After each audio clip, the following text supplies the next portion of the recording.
Hello everyone, nubkeks here. Welcome back to Nub Raids. It is just after Hydra reset on Wednesday morning here. It's bitterly cold in Ireland at the moment.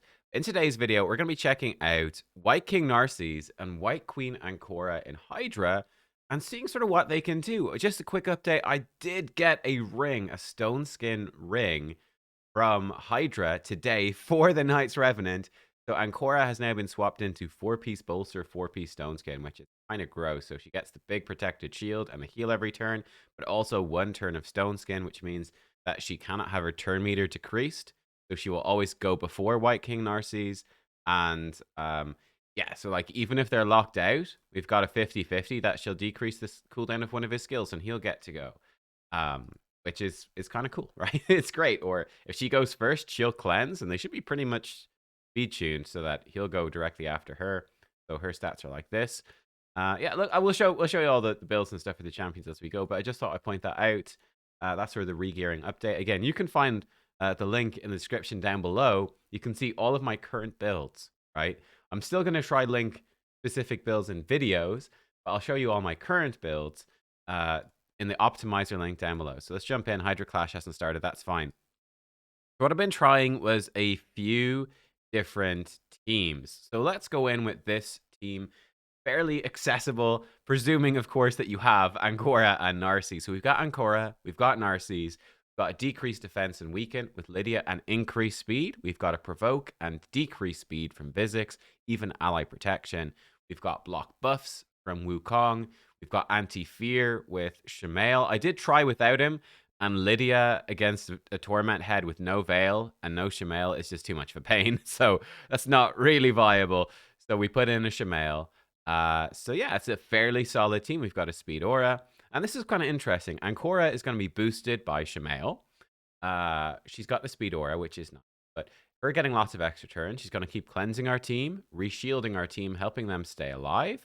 And her A1 is really cool, right? Her A1, this is, as you guys know from my videos, arguably my favorite part of her kit.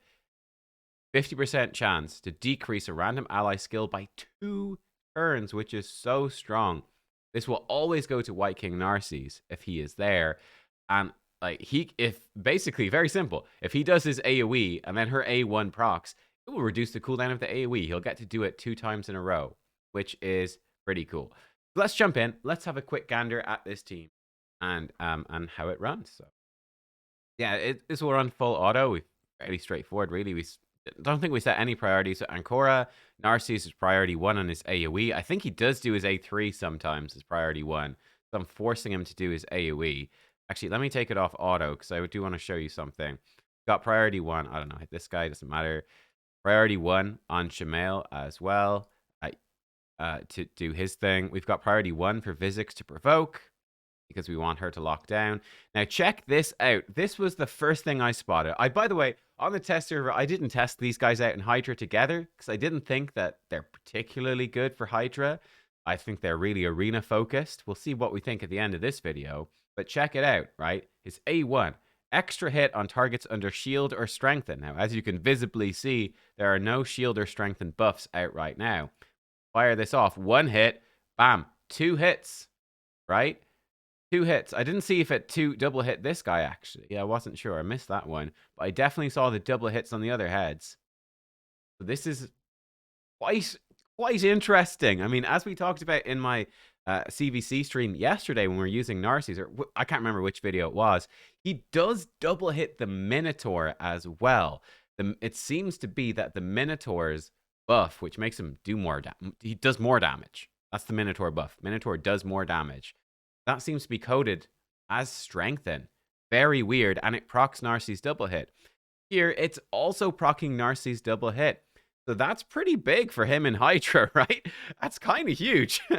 He's going to come in and he's got a good chance to double hit. Let's see if we get the reset with Ankora now. A1. Yeah. Okay. We can check it out again. So let's go again. Actually, we'll put up to 2 times speed until we get there.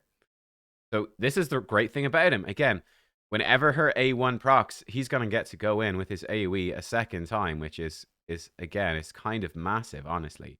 In fact, here, she's done it twice, which is slightly overkill. But again, we put it to 1 time speed. We'll see if it double hits Wrath. I'm not sure if it will. Yeah, it did. It's double hitting all of them, right? So it absolutely does double hit.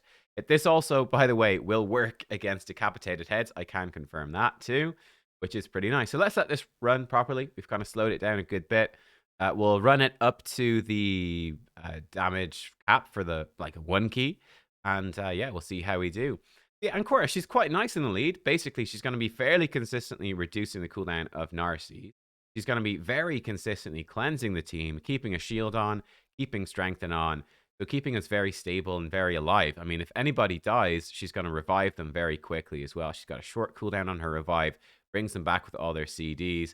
Narses just got his cooldown reset again, but unfortunately he is provoked, so he's going to A1 this time. They get a cleanse, not the end of the world. We'll come back around. It's annoying that this guy gets block debuffs, but he's not going to have increased attack. That's kind of the nice thing, even if he did get increased attack, I'm really not worried because Ankora is there. So I think the team is going to be nice. So, yeah, kind of a weird thing. I did not expect him to double hit. Did not. It doesn't really make sense, but it does work. Now, one thing that is interesting, the damage on his double hit doesn't seem to be particularly crazy. So it's triggering the double hit. Okay, it is triggering it. However, it's not, what's the word? It's not like ignoring the damage reduction. My guess is that the Hydra, their damage reduction, let's see, he's probably about to take a turn. I want to make sure we get his turn on camera. If Shamail will ever finish.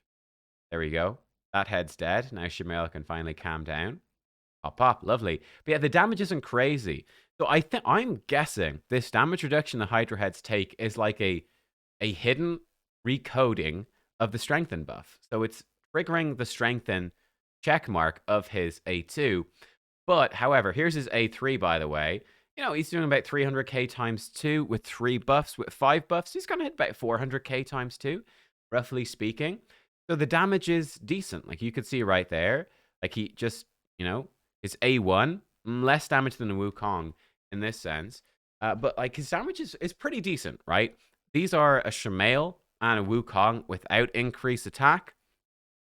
So he's sort of slightly out damaging them when they don't have increased attack. But I think you do give them increased attack and he's going to be beating them. Let's see if he comes around to his AoE right here.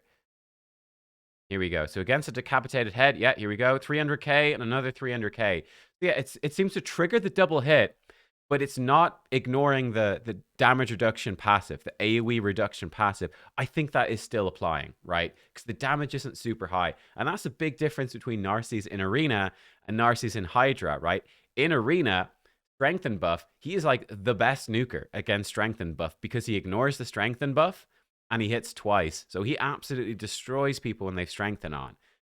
Triggering this double hit in Hydra, but he's not like ignoring the shield. I mean, they don't have any shields. They never really will. He's not ignoring the Strengthen. I can confirm for you, by the way, because I have tested. I don't know if we're going to get to see it here, but like this life barrier, he doesn't ignore the life barrier. He still hits that. So that's not actually a shield. Doesn't count. Yeah, we'll see how we go again. Hopefully, yeah, Visix provoked again. So we're not going to actually see it. Narses coming in, doing his A1.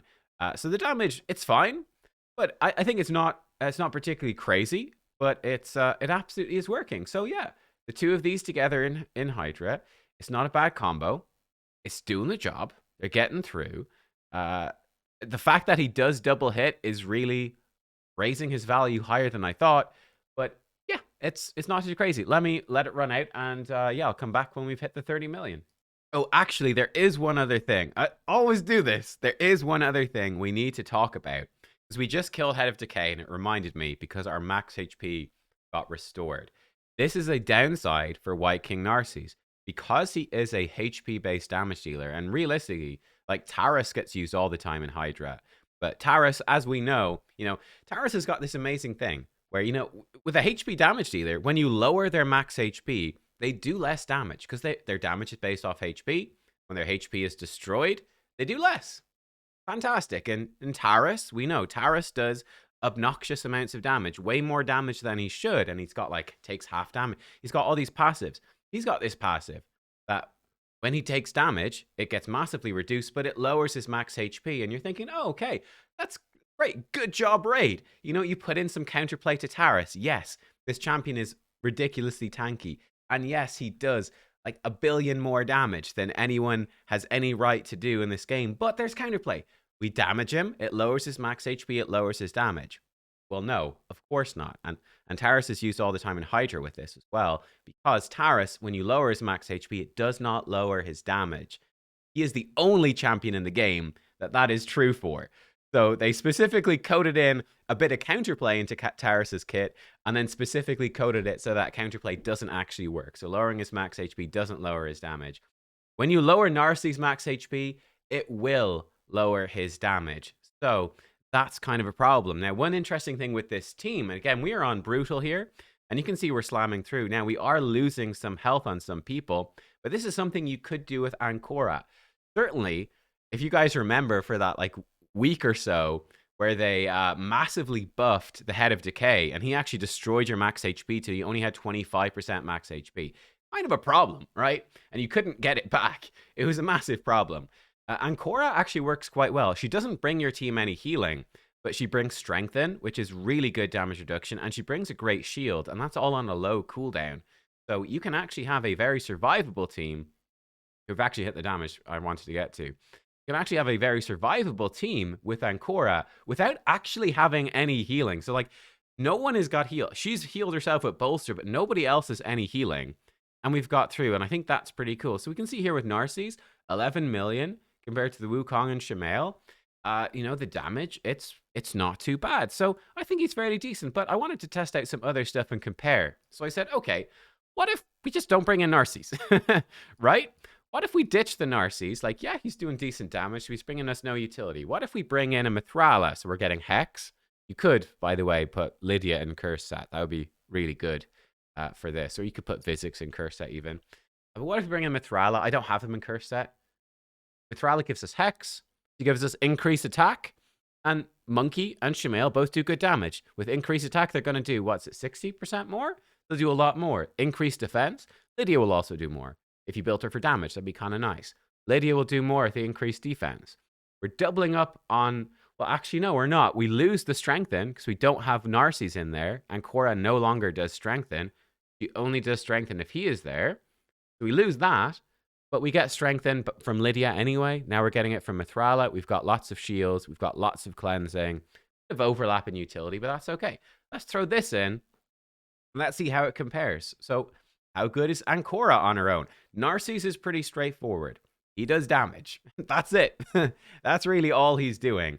And his damage will certainly fall off without Ankora because he's not going to keep getting his abilities reset. I think he's a fine damage dealer, but, you know, he's not absolutely crazy. He was coming in boosted by Ankora. Well, I mean, let's see this in comparison, for instance. Let's see how this team will do this time. So what we should see here is Wukong and Shamael doing a lot more damage. We'll also have the damage from Hex. We'll have the utility of the Hex of being able to target Mischief, which is quite nice, obviously. And yeah, this is interesting too, because now Ankora, she's going to reduce the cooldowns of, well, it could be anybody. But that's quite nice as well, right? If we reduce the cooldown of Shamael, great. Shamael's cooldown hits really hard. We reduce Wukong, yeah, his cooldowns hit really hard. Again, reducing the cooldowns of somebody random, I don't feel like it's a particularly bad thing. It's very random. You certainly can't plan around it. But it could be quite nice. You know, you might reduce the cooldown of the Provoke and get the Provoke more consistent. There's her cleanse. She's cleansed off that, which is actually great right now. There, yeah, look at that. We got back. I don't know if that was a Reflex set or Ankora A1, but we've got back to the Provoke. So Vizix so far, sort of solo provoking. Again, we could get back to Lydia's decreased defense a bit faster. Kind of nifty, especially if we kill someone. Right, she reduced Shamael's cooldown. I think he probably had it available anyway. But hey, there you go. And he might even pop it off now without the increased attack. No, increase. Okay, bro, good. That's good. But it's going to make stuff just sort of more consistent. Here we go. Yeah, Shamael. No weaken on that head, so he's not even doing max damage. He ignores all the defense anyway with enough buffs, so that's not an issue. But yeah, we need Lydia to get back to her move. But yeah, I thought this is interesting. Like, if we look at this team in comparison to the other one, I think we're at higher damage per turn. Now, there's some variance, for sure. Like, there's almost 1 million damage from a Wukong without increased attack. He must have ignored all the defense with a Helm Smasher proc, which is why it hit so hard. Yeah, there we go. Decrease attack's a problem. Hopefully she can cleanse that off. Not quite. Wukong hitting hard. Jamail, half damage from decrease attack, but he's hitting hard. Decrease attack at the worst possible time. Very inconsiderate. We've cleansed it off, probably in time for him to reapply. Let's see if we get any hits. They're going to respawn. There's one, 400k. Ooh, 1.2 million. That's quite nice. Wukong with the increased attack right there. Great. I think our damage per turn is definitely higher. And this is something I was kind of realizing from the testing. And it's a problem with Narses and to a lesser extent Ankora. Ankora is bringing you some okay stuff for Hydra. She brings a really, really good revive. So it gives you that safety. But I mean, as you've seen, in theory, you know, preferably you'd be doing Hydra and not needing a revive. I feel like that's sort of the goal with more late game Hydra Clash at the moment, is you want to try get to a point where you don't actually need to revive ever. So her revive wouldn't be good. And that's much more doable with blessing, power, creep. You know, if you've got sets like Defiant or anything like that as well, it's also possible. As your Great Hall improves from Arena, it's possible, etc. So that's sort of where you would like to get to. She's bringing you a bit of turn meter boost. She brings you a nifty little bit of utility on her A1, but she's not bringing you a ton. A speed aura is nice, but she's not bringing you necessarily a ton. Narses just brings damage, right? That's it. He just brings damage, and it's decent damage, but it's not crazy damage. So, you know, that's something I feel we're missing out. Like, again, we can see Wukong and Shamail are doing fairly comparable damage, but they bring great utility as well.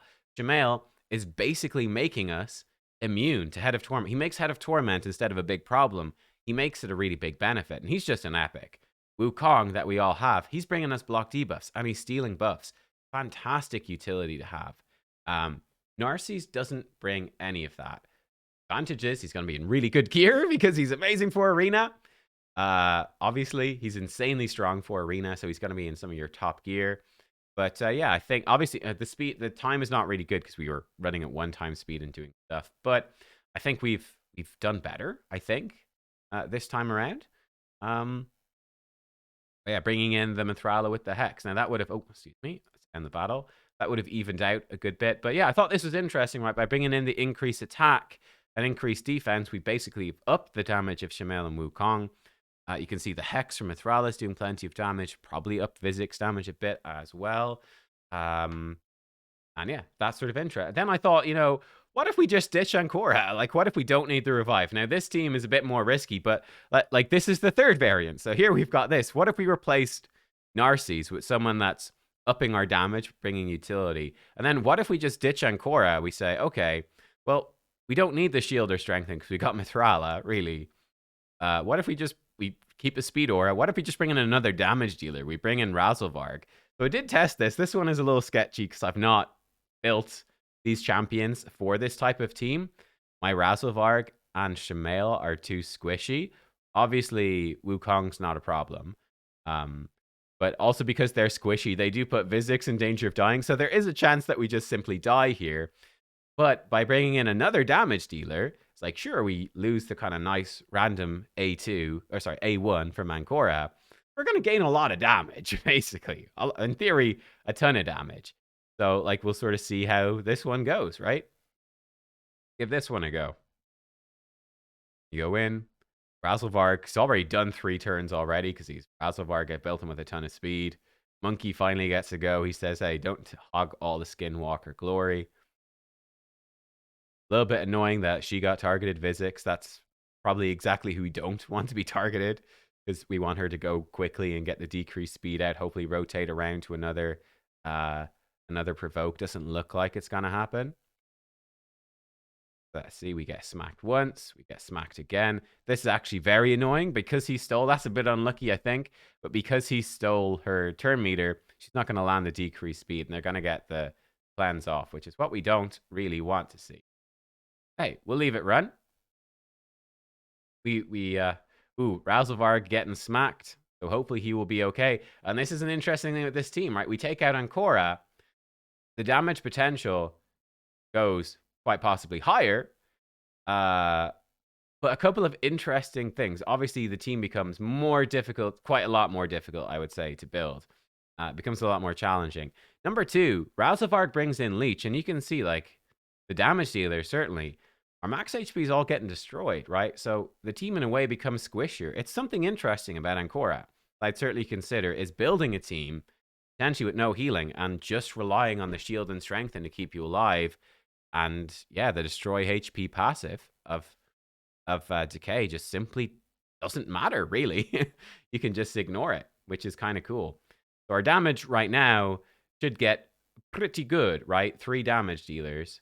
This should be nice. If Lydia can get a decreased defense out, that would be great. Yeah, and the 900 million from him. Oh, decent damage. Lydia, of course, did her move right before.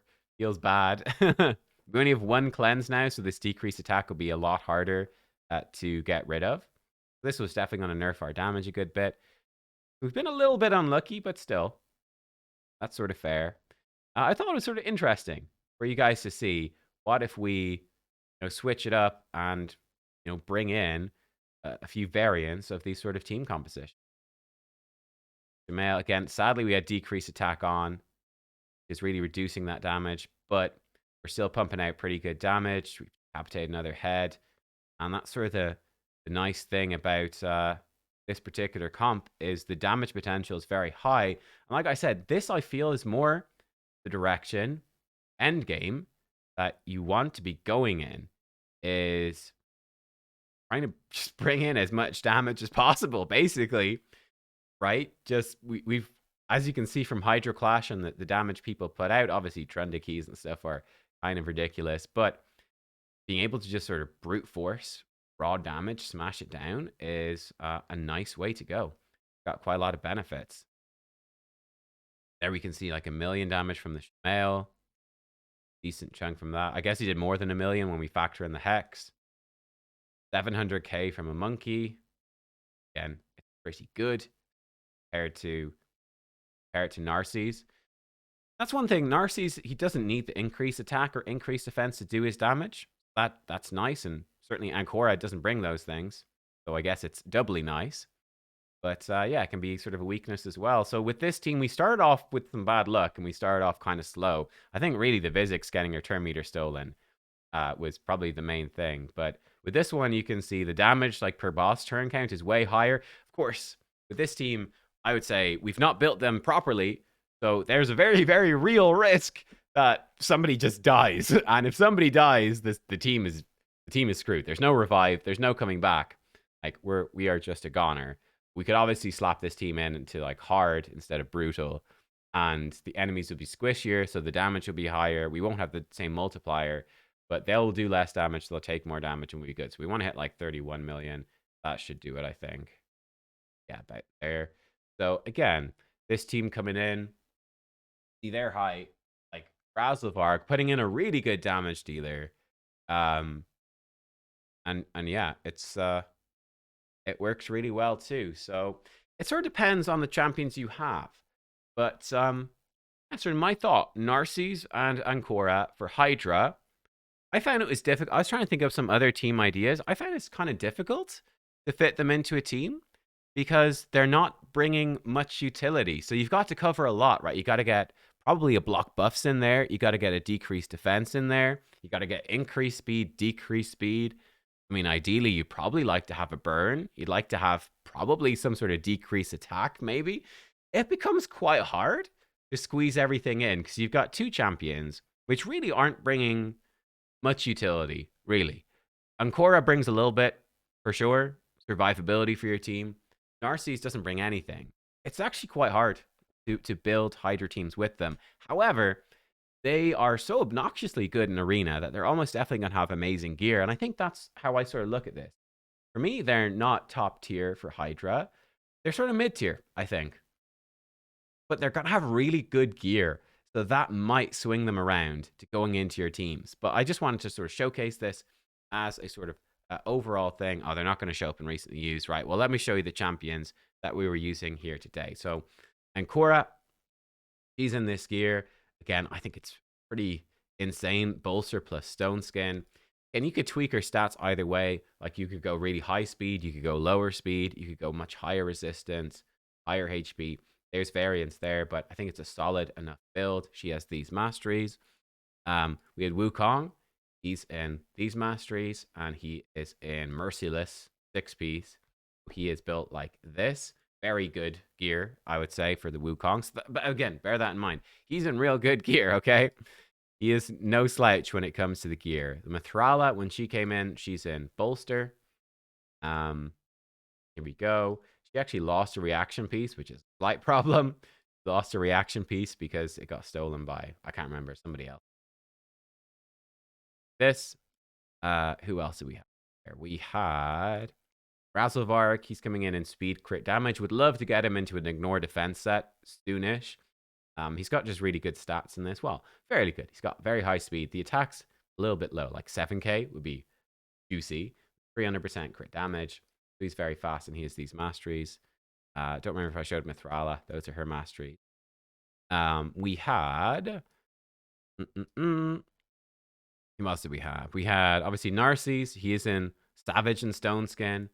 He's coming in, hitting fairly hard. He's got no blessing yet, sadly. We'll get one, maybe, eventually, hopefully. One hopes. And these masteries. Lydia had these masteries. She's just in triple perception right now. Again, first set is probably ideal. Or reflex. If you've already got hex. But she's got like high accuracy, resistance, speed. That is Lydia. But I was trying him out with the owl. I don't think we used her in this video though. We had oh, Shamail might be like he's in the vault. Get him out of the vault. Yeah, there he is. Our Shamail, he's coming in sort of random sets. And he is coming in with good attack, very high crit damage, and speed. And these masteries.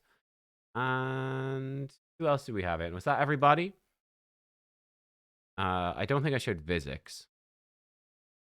Yeah, which is the only other change. Yeah, Vizix. So we missed the Vizix for that team. Yeah, I thought this was sort of an interesting idea with the Hydra team comp. Hopefully it was sort of interesting to see doing like little variants of the different teams, right? Switching stuff in and out. Vizix is in Reflex, and she is coming in good speed, a bit of damage and accuracy. And yeah, like this. So there you go.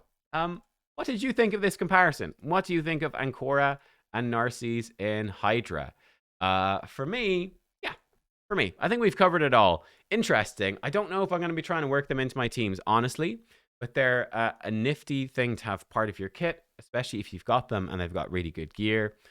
But yeah, as you saw, I think that this is more the direction I would like to be going, which is basically actually, and I'm going to be replacing it. It's basically the team I was running before. Like this is my typical Razzlevark team is what we sort of ended up going back to. The synergies are really nice there. But I think I'm going to switch it up. I'm going to put in Wukong now, which would be actually a massive damage increase for the team compared to an Uko. So we lose out on the revive, but I think the damage increase from an Uko is going to be well worth it. It's going to be kind of gross. I've been trying to use Wukong in my Nightmare team, but there's no increased attack for him. So he loses a lot of value without increased attack. Yeah, there you go. Let me know what you think. Thanks for watching. Till next time. Bye.